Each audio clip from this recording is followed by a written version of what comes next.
Good morning, everyone. My name is Gary Parker. I'm the Associate Dean for External Affairs and Director of the Clark Fox Policy Institute at the Brown School at Washington University in St. Louis. I'm here with the amazing Janet Gillow, and I'm sitting in for the equally amazing Cynthia Williams, who is off today. And Janet, I don't know if you heard this, but Cynthia's sister, Bethany Johnson-Javois, who was the CEO of the Integrated Health Network, has now accepted the role of president of the Deaconess Foundation, which is one of the largest philanthropic organizations in the region dedicated to advancing equity and child well-being. And I can't think of a better person suited for that role. So congratulations to Bethany. And perhaps that's where Cynthia is. She may be out there. That's right, Janet. She's also a Brown School alum. Thank you for sharing that and reminding me of that.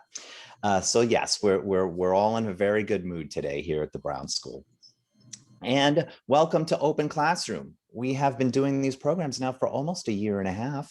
It's our way of throwing open the virtual doors of the Brown School, inviting you in, and you can hear from faculty, administrators, alums, some of the cutting edge research that's happening, and also some of the best practices for approaching all kinds of different issues. So we're really, really pleased. Although your microphones and your cameras are disabled, we still want and need you to be a part of today's conversation. I know Meg is very interactive, so she's going to be asking you all kinds of questions. Please take full advantage of the chat feature. You'll notice just above where you type, it says all panelists. That's if you just want us to see your comment, or you can change that to all panelists and attendees and share with the almost over 50 people that are here with us today so far. And I see the numbers are still going up. So we're very, very excited to be here. And Janet, don't we have other amazing program coming up on Open Classroom? Nice segue, Gary. Thank you. Yes, as a matter of fact, we do. We've been hard at work, and we're going to be in our Tuesday time slot really now through the end of the year, also picking up additional programming through the week as there are opportunities. But just to share a few things that are coming up in the next few weeks, next Tuesday, we're launching a new series within Open Classroom called Inclusive Perspectives. It's around full inclusion of people with disabilities, featuring lived experience, practitioner expertise, and research agendas. And Steve Folsch is going to be kicking off that program for us with a talk on the power of language.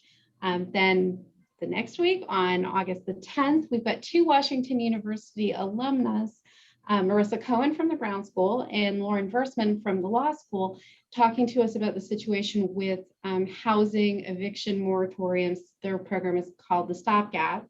And then following that, on the 17th of August, we have Dr. Karen Ketkuti kicking off our Africa Speaks series. That one's going to be a little earlier in the day because she is joining us from Malawi, talking about her practice as a radiologist in a low resource setting in Africa. I think it's all going to be fascinating, and I hope you will check it out. I'm going to throw a link in the chat in just a minute for you to register. But fascinating then and fascinating now, we have a great conversation to kick off as we're thinking about the school year ahead. And wow, changeable times. When Meg and I first talked about this program, I had a very different idea of where we might be sitting. And there's a whole lot more uncertainty. And with that, I think stress for many of us as parents, as university administrators, social service practitioners. I'm looking forward to this conversation and Meg's tips. So just to introduce our speaker, Meg Krejci is coming back to us as I think the third time Open Classroom presenter. I'm very glad to have you back.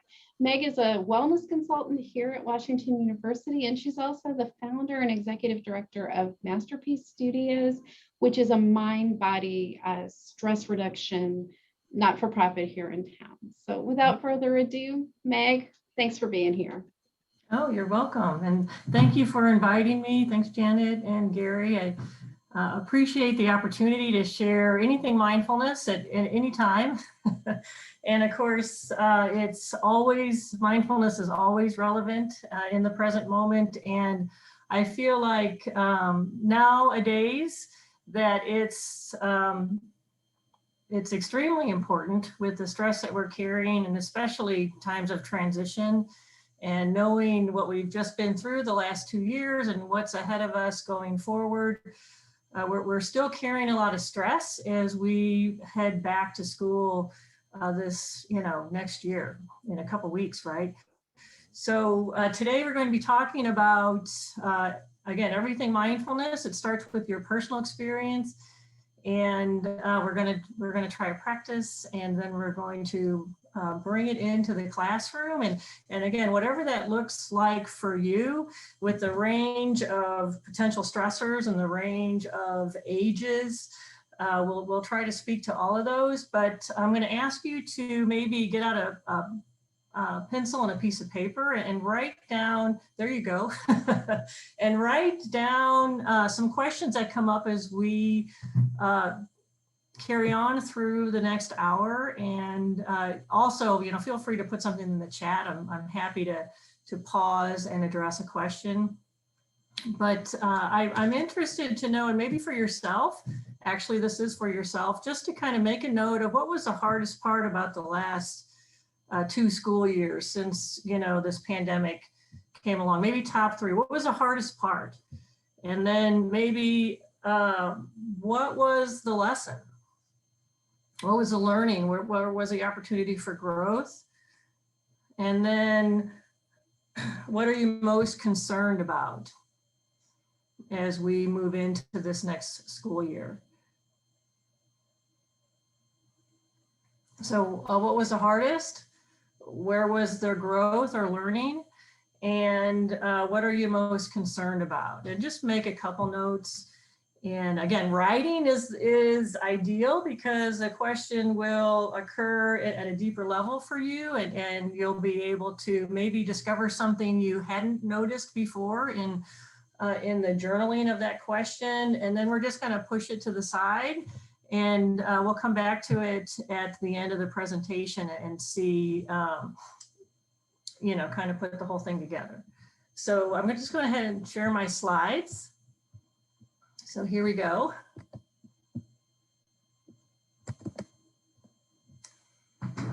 And so back to school. And, I just remember when my kids were going back to school. I've got 3 children, and they're all through the school system, graduated from college and working.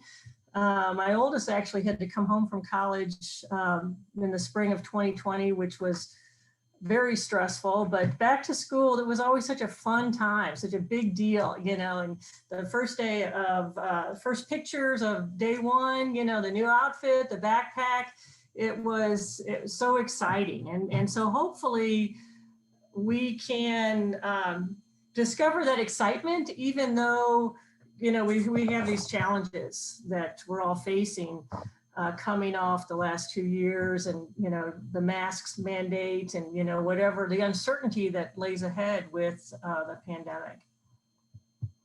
And so I just wanted to mention that as teachers, really parents as well, anyone caring for children and balancing this work at home, school at home, all those routines, it's you really are superheroes. And as much as the healthcare workers, it's as a teacher, as a parent, where you're growing human beings, right? And growing good people, and taking care of yourself as well. There's a lot involved. And again, when we talk about stress being anything that threatens your happiness, we've certainly had quite a bumpy journey the last couple of years. And mindfulness, I'd like to call it a superpower. And it really supports your well-being and your health. And I believe, coming off the last few years, what we have learned is how important our mental, physical health is. Our well-being is paramount. That statement, if you have good health, you have 1,000 dreams. If your health is challenged, you have 1 dream, that being, good health. And so mindfulness can support well-being. And the superheroes, I shared this on one of the last calls. They're big in our house. My son used to wear his underwear on the outside of his pants for years as a superhero. So just the idea of overcoming challenges and adversity and, you know, being your best self is a great role model. And as teachers and parents, we are the role models. And so this is a taste of mindfulness. So it's just an introduction, and we're just covering at the surface level these practices and the benefits of them, and how they can support yourself and your classroom and your students. And so I like to compare it to tasting honey. So we can talk about honey, the color, the characteristics, but until you taste honey, you drop some honey on your tongue, it's a whole nother dimension of knowing. And mindfulness is very much like that. It's experiential, and all the discovery happens in the practice. And so we're gonna try a practice today, and so you'll know for yourself. And also we'll talk about how mindfulness is a new habit. And we're looking at cultivating new habits and establishing, I guess, a foundation, a groundwork for a successful new school year, as these practices can be so supportive, and how you can set it up in the classroom. And again, feel free to drop something in the chat if you have a question. And going into mindfulness, and no matter where you are on your journey of mindfulness, go ahead and listen for something new inside of our discussion today. And what the program that I teach is based upon Jon Kabat-Zinn's program and mindfulness-based stress reduction. And it does have, I want to mention, a Buddhist, of course, background and transcendental meditation. That was John's background. And he created this for patients that had chronic pain and were slipping through the cracks of the healthcare system. And the whole intention was for people to help themselves through these practices. And of course, they've had, it was in '79, they've had years of research and they've been proven to be beneficial and supportive in well-being. And if you want to take this further in a self-study, the Full Catastrophe Living book is available online, Amazon. And it has the entire curriculum inside of it. And the idea of living fully, both the good and the bad. And as humans, the tendency is to be consumed by the challenge and the difficulties of life.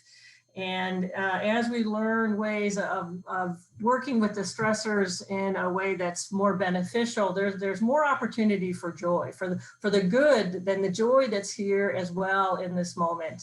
So both for the full dimension of living, being human.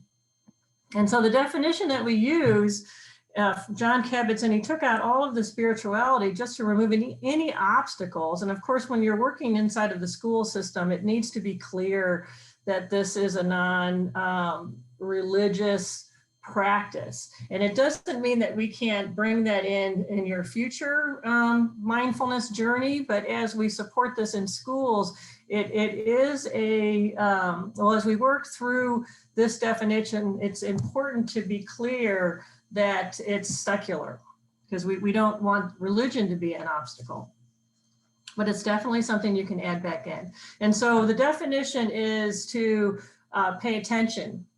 And this is good for the formal practice, informal practice, and just mindful living. And paying attention is a cognitive practice. It's a mental training of applying the mind, holding the attention there as best you can. The mind wanders, that's what happens, and refocusing.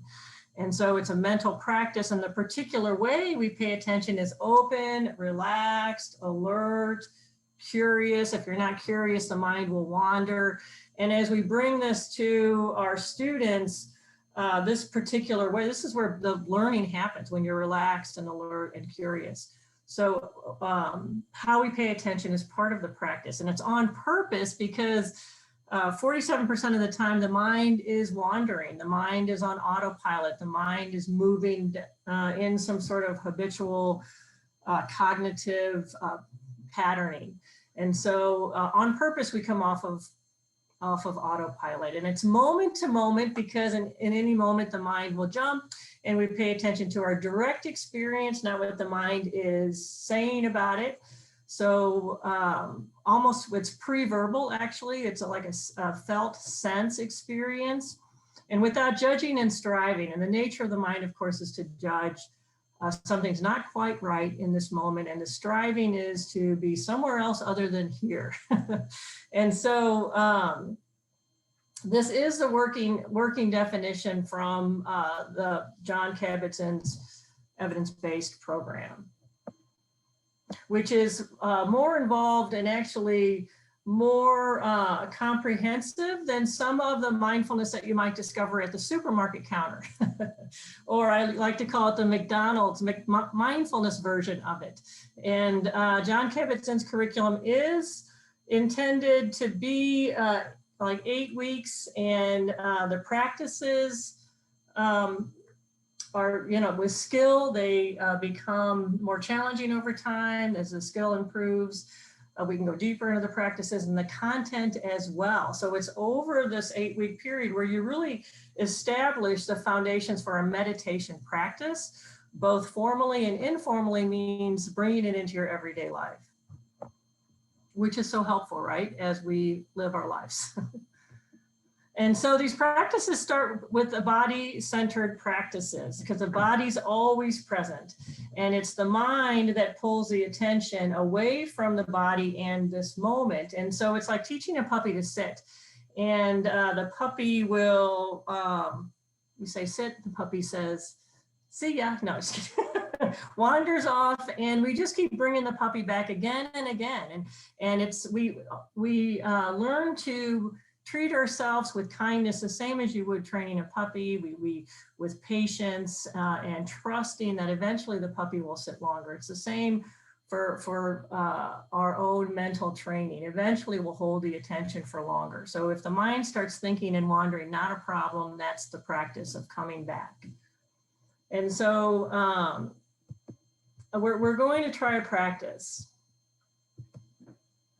And so this will just be a short practice, maybe 8 minutes. And so it's just to give you a taste and experience of the practice. We're going to do 2 things.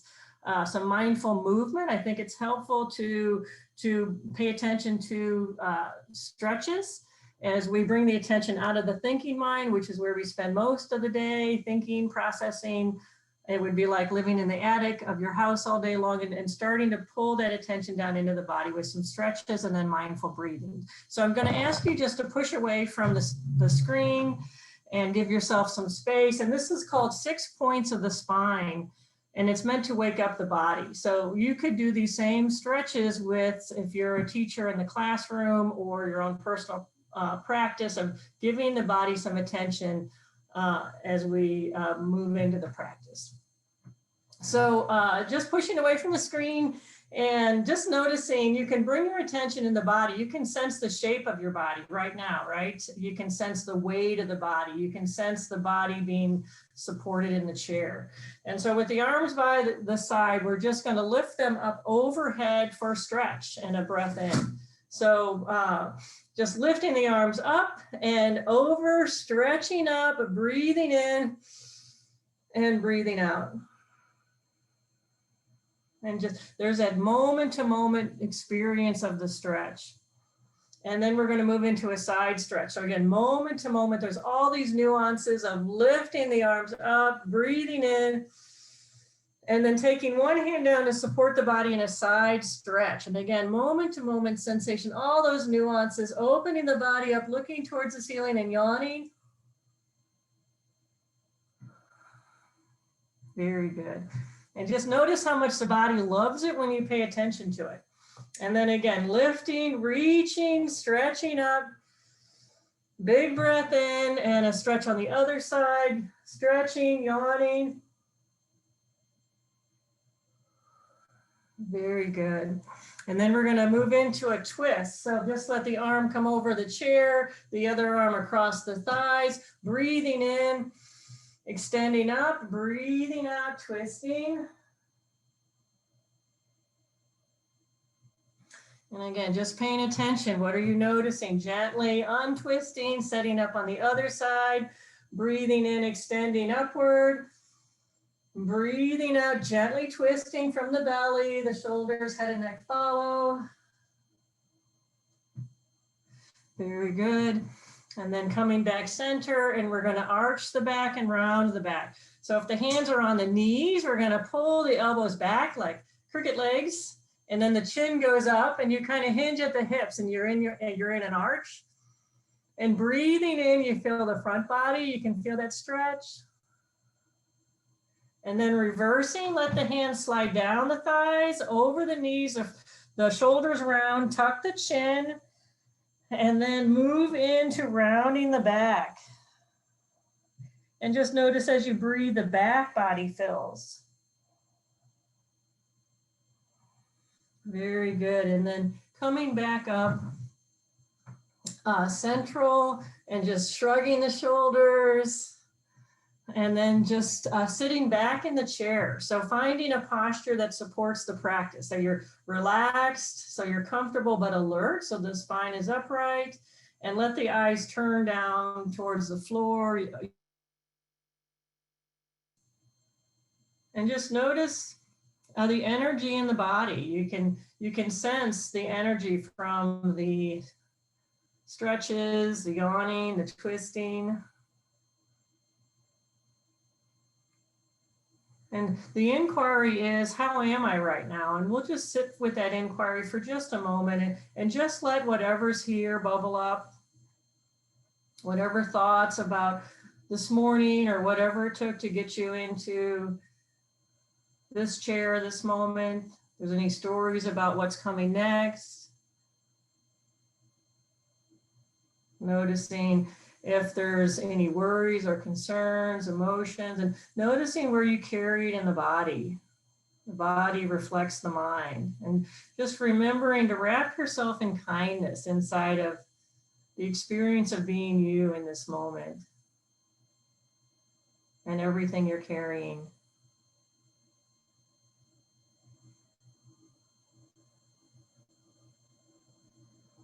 And then next, we invite that to fade, the thoughts, emotions, sensations, and direct our attention towards the breath cycle. And let it be easy. The breath comes into focus, and in this moment, you know you're breathing. And you're aware of that moment-to-moment sensation of breathing in, that direct experience. And that moment-to-moment sensation of breathing out and holding the attention on this cycle as best you can. And just remembering to give yourself permission to be here now and really inviting rest. There's nothing you need to do. The body breathes itself.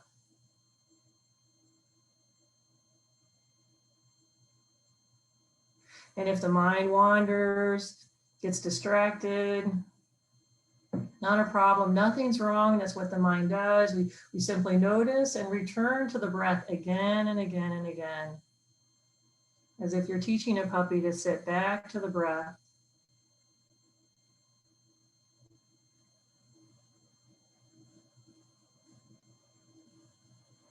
So noticing that sensation of breathing in, it might occur like a stretch or an expansion as the breath moves into the body. And on the out breath, the sensation is one of a letting go, a softening, a natural relaxation, letting the shoulders drop a little further from the ears and just noticing how the body just kind of sinks into the support of the chair a little deeper into this present moment, each out breath.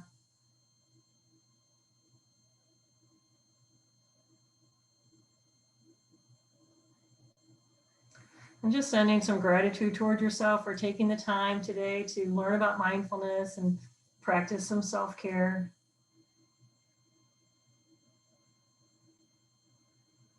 And we'll begin to step out of the practice, just bringing your attention like a spotlight to the space around your body in the room where you're sitting. You might notice a temperature on the skin or airflow. And then coming out slowly, stretching the body again, wiggling fingers, toes, opening the eyes, coming back to the Zoom. And of course, just noticing how you feel. When we practice mindfulness, we're inside of an inquiry about our present moment experience. And with that piece of paper that you have, maybe noting what did you learn as you paid attention.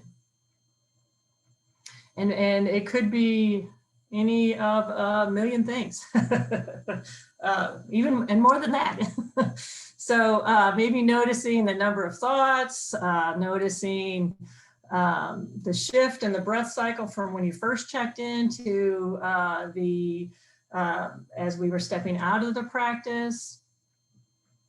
Maybe noticing as you went through the stretching that there was some tightness, some holding, some gripping in the body. So as we pay attention, we learn, and this reflection is so helpful in knowing your experience, because once we know, we can work with it and we can shift it to one that's more helpful. So I'm going to come back to some slides as we move forward here. And so this inquiry, oops. Let's see, can you see my slides? No. Okay, let me try again. Now. Okay, sorry about that. Technology, this is one of those things. So every time I do that, did it go away again? Okay. This is my fault. Okay, your present moment experience, this inquiry, how am I right now? We want to get really good at this, and we want to support our students and those that we love in our lives, like, how are you right now? This is a really important question. And then noticing what's here now, and is there something that you need or something that would be helpful? So your present moment experience, what are you noticing in your body? What's in your mind? What are thoughts, stories, beliefs? And then we also are paying attention to our emotions and how we're feeling, or what's the mood, or what's the energy. And emotions are very much like, it's where the body and the thoughts meet. The emotions can occur as sensations. And what's so important about mindfulness and this inquiry, how am I, is knowing thyself and knowing how all of these interact. And if something is not helpful in the present moment, we can shift it. And we can actually shift it in any of these areas with the breath, right? With a stretch you might have just experienced. If there's thoughts, we can actually choose a more helpful thought. If there's, we can actually generate emotions, a better feeling thought, which is where gratitude is so helpful. So there's a lot here to work with, and we just keep practicing. And so with mindfulness, and for yourself, hopefully, as we're discovering this, if this was your first time that you've practiced, and if it was challenging and you noticed there were lots and lots of thoughts, just know that if you notice the thoughts, you were successful. Even if that's all you notice, like all the thoughts. And so this is helpful for ourselves, and also notice that this is true for our students as well. It's the nature of the thinking mind to think, and it's the nature of the human species to carry this with us. And mindfulness helps you step out of this. And this is the skill, step out of the thinking mind. And the practices start by using the body. So maybe you notice there was less thinking as we brought the attention into the body. And so what's the other piece of this in terms of wellness is that if we can step out of this, one, we can experience a rest, right? Maybe you experienced a rest in the practice just now. Two, you can potentially experience joy, because it's exhausting to carry this stuff around. And, experience, walk in the park, like our dog fur friends and the sunshine and the trees is potentially delightful, right? And so if you think about mindfulness and in the classroom, learning readiness is a big piece. And these kids are coming to school and, or if you're thinking about yourself going to school, just know that there's a process of stepping out of everything that you're carrying and arriving where you are newly and being prepared to be relaxed and alert and curious, which is where your best learning and recall as a mental state come from. So just thinking about the classroom and cultivating new habits. And mindfulness is very much, it starts as a habit. And instead of our automatic defaults, which might be one that is stress, like we're addicted to stress, the mind just triggers stress. Would you agree? It's we're setting up new habits, and the habits might look like one of, instead of judging yourself, a new habit would be a default of kindness. And instead of impatience, a default would be, a new habit would be of bringing patience in, a moment of patience. The beginner's mind is instead of already knowing or judging yourself as bad as a mistake, there's curiosity. And so this is a particular way we pay attention. And a lot of times in the classroom working with students, I'll use these practices to support character education or character traits. It's a wonderful way to bring these practices into the classroom, building kindness and compassion and attitude. It's really also like a mindset. And so as we come back to the present moment with the focused attention, we also come back with one of these positive traits. And it's a practice, and we know that we can set these new defaults. We can change our thought patterns and our natural tendencies, habitual tendencies that show up when we're on autopilot. Because of course, when we're on autopilot, we're at the mercy of these old habits. And so a large part about the MBSR program is cultivating these attitudes. And so let's talk about your classroom. And there's a lot of reasons to practice mindfulness. There's a lot of benefits to mindfulness. And I think it's helpful when you're sharing it with your students or someone else that there is a why. Like, why are we doing this? Because we're just sitting here. What's going on? And so it's important to establish that. And I think the superhero, I love the superhero, and it really has us be our best self. It has us, along with these other items on the screen. There's also learning readiness, so you're available to learn something new. The idea around making good choices, because with mindfulness, we actually disrupt old habits. We catch ourselves. And maybe you notice that as when you were practicing, you might have found yourself in a story, a to-do list, a worry, you catch yourself, right? And you come back. And so the idea is when we practice mindfulness, we're our best learners, we're relaxed, alert, best place for learning and recall. And we're also able to make our choices that are most helpful, most beneficial, most appropriate in the moment. So those two, the great reasons, there's more, of course, for bringing this into the classroom. And so we want to share with our students, like, why are we doing this? And we want to share the concepts when everybody's having a good day.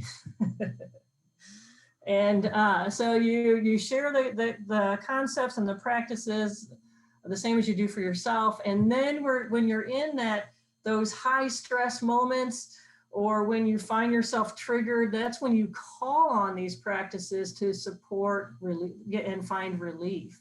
So you practice them, and then they show up for you when you're having a meltdown or your students are having a meltdown. So, and one of the the definition that I use, other than the one that I shared with John Kabat-Zinn's, is for kids. I'll talk about the definition being paying attention to what you're doing while you're doing it with kindness. And that's kind of a simpler approach to the practice, both formally and informally, that you can use with children, especially the younger children. And then another piece that's very helpful, that for adults and for kids of any age, and I think it's very empowering, is to study the anatomy of stress. And this has really brought a lot of science to these practices, how the brain works, the structure of the brain, the brain can change. And it's one of those, so I talk about the brain actually with 2-year-olds, 2 and 3-year-olds. And I actually show them, a picture of the brain. And it's kind of funny because, some kids will say, ooh, gross, if they're little kids, or they're still curious, and they'll say like, that looks like broccoli or whatever, but like the young kids can get this. And so it's to know that there's the prefrontal lobe, that the cortex, that's where we make decisions, and the amygdala is like the security guard, that's what gets activated when you're nervous, scared, frightened, threatened, and the hippocampus, that's where memory is, and that these all get, the amygdala will take over when your happiness is threatened. So when there's any threat, stress is a threat. And maybe you've seen this before, but if your amygdala is your thumb, they're deep inside the brain, and the prefrontal cortex is here. When you're having a good day and everything's going your way, all these signals to the rest of the body are clear and working well. When you're stressed or triggered, the amygdala takes over. You're no longer thinking. You're in a fight or flight mode or freeze, and nothing will happen until you calm it down again. And so we learn how to calm the mind and calm the body down so that we can then tend to whatever needs our attention, and maybe say we're sorry if we did something wrong or, got ourselves in a situation. So knowing the anatomy, and again, depending upon the age appropriate, there's a lot to know here about how the brain works, and how the brain was developed, and how the brain pays attention, and how the brain will move into fight or flight or freeze. And so this is important to know, because it's not your fault that your mind wanders. It's how the brain works. It's not even your fault that you're triggered. It's what we want to do is to notice when that happens. And as we're practicing, we'll catch it sooner. And sometimes we'll catch it before we're hijacked at all. In fact, we'll notice it. It'll just be running kind of in the background. And so this is a skill that we learn for ourselves, and we teach our students to manage when we get upset or nervous or scared. And so these practices are so helpful. So when you're in a tough situation, you can use these practices. They're very much a skill to settle it all down. And in the classroom, it's helpful to have reminders all around the classroom, and to remember. So mindfulness is remembering and then practicing. And if you think about like grounding in the body's always here, grounding. So bringing yourself present moment attention here now, this is a wonderful tool. And it's our senses, anything that has to do with the body and the sensory awareness, that will bring your attention here and actually pull the attention out of the mind, which is where the fight or flight is, and find that rest in the body. So, it's 5, 4, 3, 2, 1. And again, we practice this so the kids can use them when they need them as a classroom. And I'll just mention that in a lot of classrooms, it's helpful, or even in your own house, if you have an area where you're practicing, or an area where you could call it the Peace Corner or the Mindfulness Center, where you have a lot of these tools that a child could self-regulate, right? To go sit down and do these practices. And so acknowledging 5 things that you can see. So, looking around, it's like an I Spy game. Things that you can touch, and anything sensory, again, interrupts the thinking mind. 3 things you hear, 1 thing you taste, and or 2 things that you smell. And this will bring the attention into the body and will support a settling of the fight or flight and the amygdala, so that you can begin again. It's a big cycle. And you begin again, right? You settle it down and you begin again, you re-engage. And inside of this corner, if you call it mindfulness corner, you can have a chime, or you can have other instruments. You can have massagers to support sensation in the body. You can have a stress ball. You can have a snow globe, so just watching these fall will support settling the mind and the body. So there's all sorts of different props, I'll call them, or tools that you can use, essential oils, and all of these will bring the attention into the body, which will support on self-regulation. And so it's so there, and again, this basket is endless as well, all the number of things that you could put inside this basket. Another thing, well, there is you can create these, again, if you're upset, you can shake it and then you watch it settle. And again, it's the same principles, research and science, that the mind is settling and the body's settling, the stress is settling, so that you can then come back and re-engage. Another thing that I'll do in the classroom, actually, I do this with doctors at WashU too. I've talked about this, is stickers.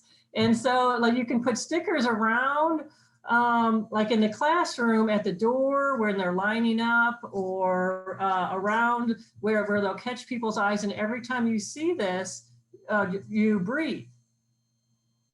And so it's like a mental hack, and it actually works. And so when you see the sticker, then that's a mindful moment. And so you don't need to formally practice 20 minutes every day. That's helpful. But these micro moments, or these moments where you come into the present moment, will help with this escalation of stress that we're all experiencing all day long as we go through the demands of the day. And as a teacher or a parent, it's when your children or your students need to practice, so do you. Or if you ever need to practice, so do your students, because if you're stressed, your students are. And again, just checking in, how am I? And what would be helpful. And, a few rounds of breathing, again, will support that shift from stress to rest, so that you can re-engage from a rested place. That supports, again, learning and good choices. So that was a lot right there. The whole idea of taking a time out, not as a bad thing, but a good thing, is taking the time to pay attention to yourself, to disengage with everything outwardly, turning the attention inwardly to know yourself, know how your body's doing, attention you're holding in the body, notice the breath, notice thoughts, stories that are present, the emotions, and bringing some attention to it. And again, it looks like, in the end, there is some self-regulation of, you're stopping, you're breathing, and you're observing the breath, that in fact you are breathing, which is always something to be grateful for. And then you proceed, you come out of the practice, out of the moment of self-care, re-engaging.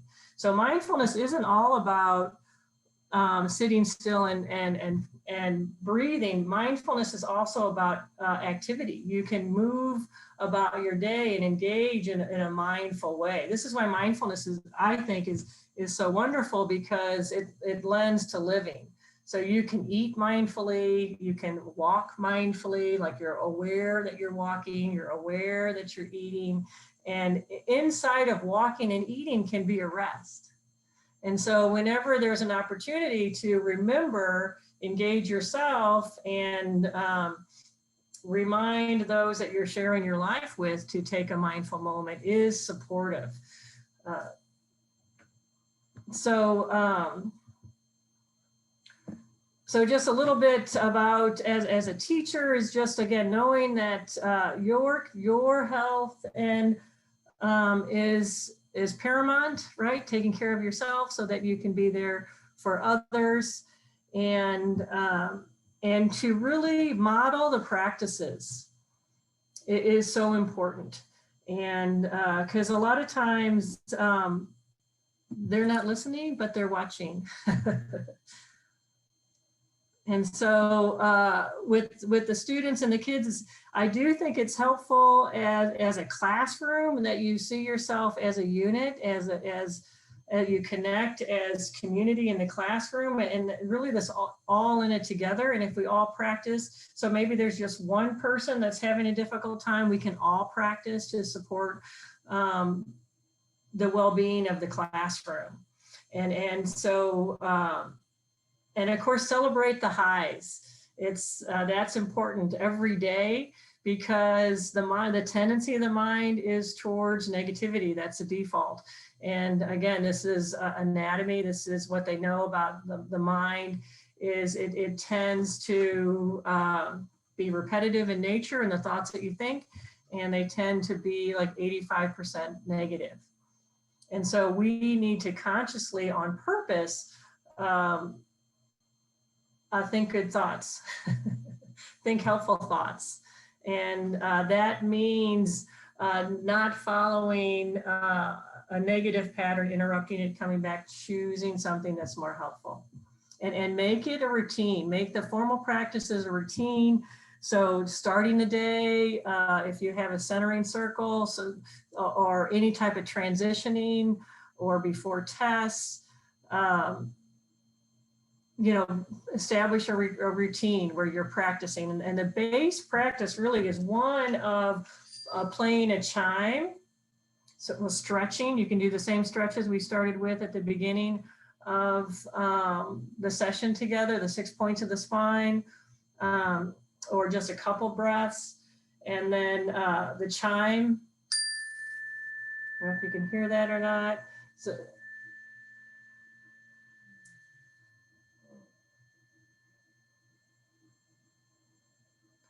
So it's still going on this end. And it's funny because it's like, can you hear it? Can you hear it? And then this chime, it resonates for long enough that it really does interrupt the thoughts long enough for the body to say, hey, I'm here. And so the chime, and then breathing. And depending upon how old the student is, it can be a minute. And then the chime to end the practice. And what happens is we begin to extend that amount of time of the breath, so that it's longer and longer, as it's a skill that gets better and better. And so that's the base practice, is the chime, the breath, the chime to end. And always starting with some stretches, because we need to stretch our bodies more. And so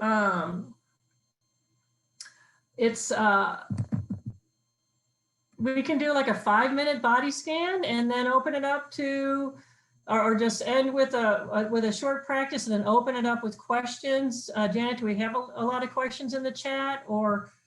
There's a few questions, but I think that sounds just fine to do that last activity, and then represent the questions that have come in. All right. So this is the body scan, and it's another degree of skill. So where the breath is moving in the body, the attention's on the breath that's moving. That's easier for the mind to focus on. With the body scan, we're sitting still and we're moving the mind. And so the mind is there, and there may be no sensations. And that's a challenge for the mind, because if there's nothing there, the mind wants to rush in.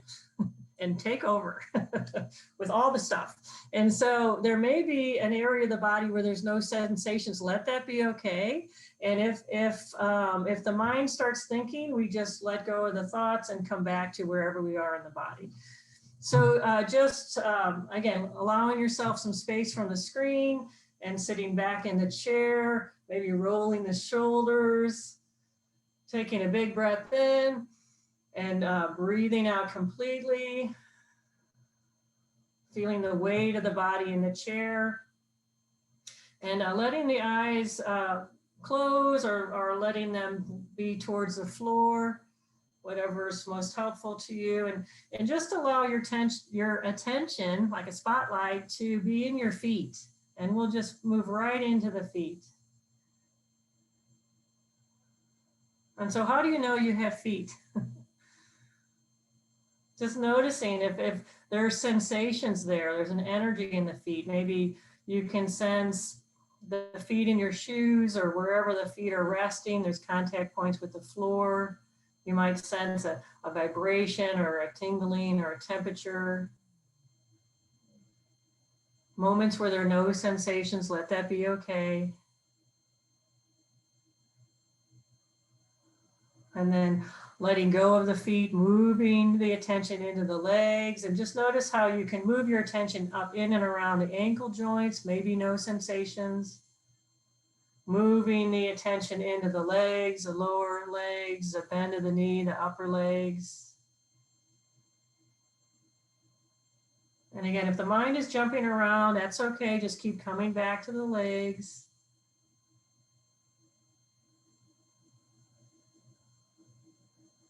And then letting go of the legs and moving the attention to the hands. And just notice how the hands come into focus naturally as you direct the attention into the hands.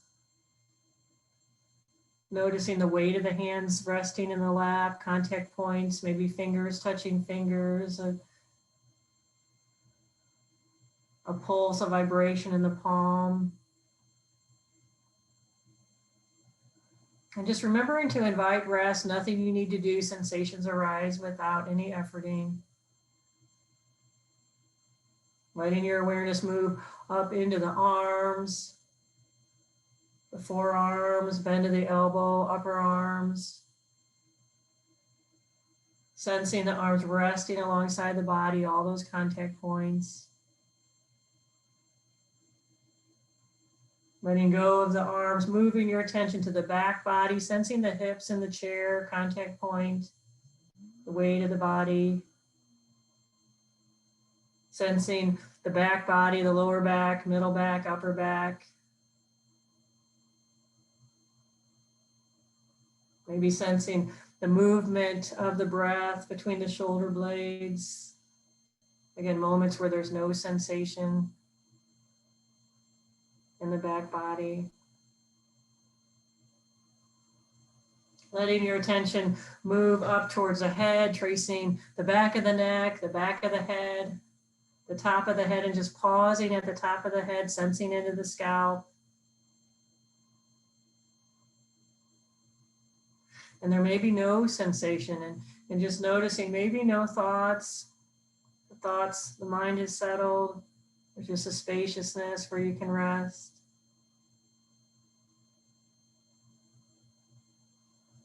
Sensations in the forehead,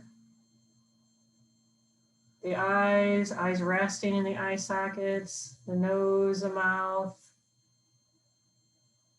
And again, inviting rest, letting go, the tongue and the jaw, moving the attention down towards the front body, tracing the throat, finding the chest, the belly, the heartbeat. Other sensations in the front body, maybe clothing on the front body, and just noticing the breath, the front body rising on the inhale and the front body falling towards the back body on the exhale.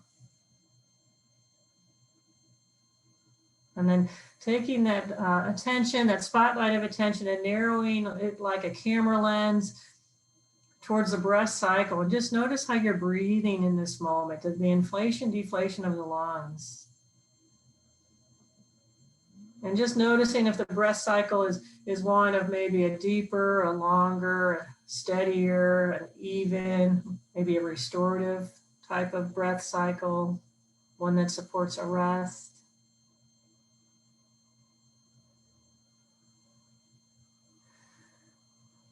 And again, sending some gratitude toward yourself for practicing. Just know you can drop out of the mind into the body for a rest anytime you need to. And then stepping out of the practice, again, finding the space around the body, the skin that envelopes the body, temperature on the skin as a whole. Opening the eyes when you're ready, coming back to the Zoom.